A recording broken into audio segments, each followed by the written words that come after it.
Dnešek není úplně top den, ale chci to zkusit i tak. Dopoledne vysoká, moc východu a odpoledne nějaké dekování. Vysoká opravdu je, ale dopoledne ničemu nevadí. Dekovat se to večer naštěstí nezačne. Silný vítr let hodně stěžuje, ale stoupáky ku podivu nejsou rozbité jako předevčírem. Přeskok hrotu druhého gajblu na sever byl dost obtížný, tak si před koncem hrany dotáčím strop, abych se tomu vyhnul. Ale na jeden stoupák uletím jen nějaké 2 kilometry, abych z horní hrany přeskočil ke spodní. To je fakt bomba, ty vole, tam točím jak idiot, ty vole. A pak to tady všechno ztratím na 100 metrech, ty vole. Daří se mi rychle nacházet dobré stoupáky a ani jednou se nemusím zachraňovat.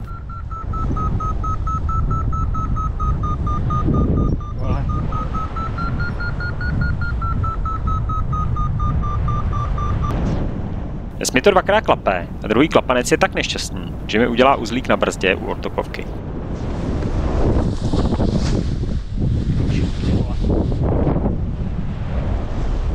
Tak to jsem teda nečekal, ty vole.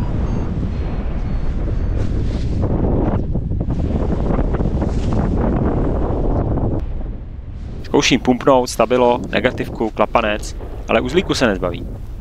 Přemýšlím, jestli přistát nebo se vrátit, ale křídlo letí, ani nezatáčí, tak posledních 7 hodin letím s uzlíkem.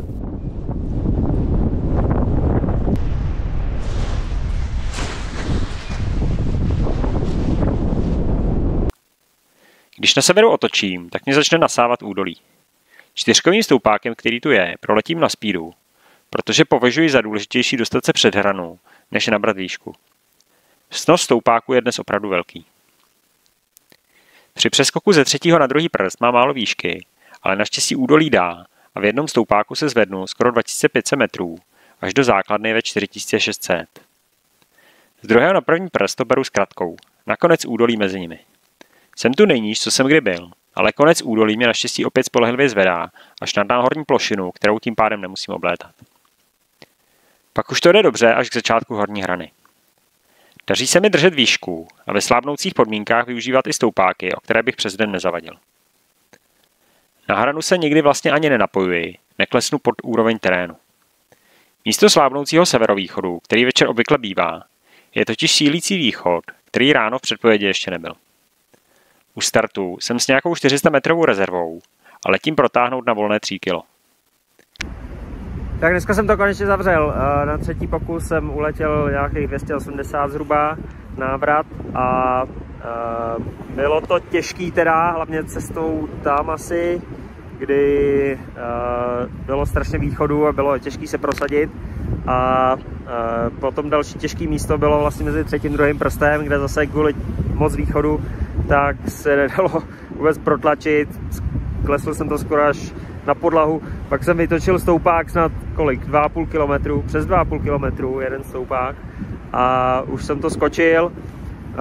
Mezi 2. a 1. prstem klasicky jsem to protlačil tím údolím, což je tak trošku možná trošku nebezpečný, ale 3krát jsem to zkusil, 3krát mi to vyšlo a pak ta cesta zpátky už byla ku podivu snadná.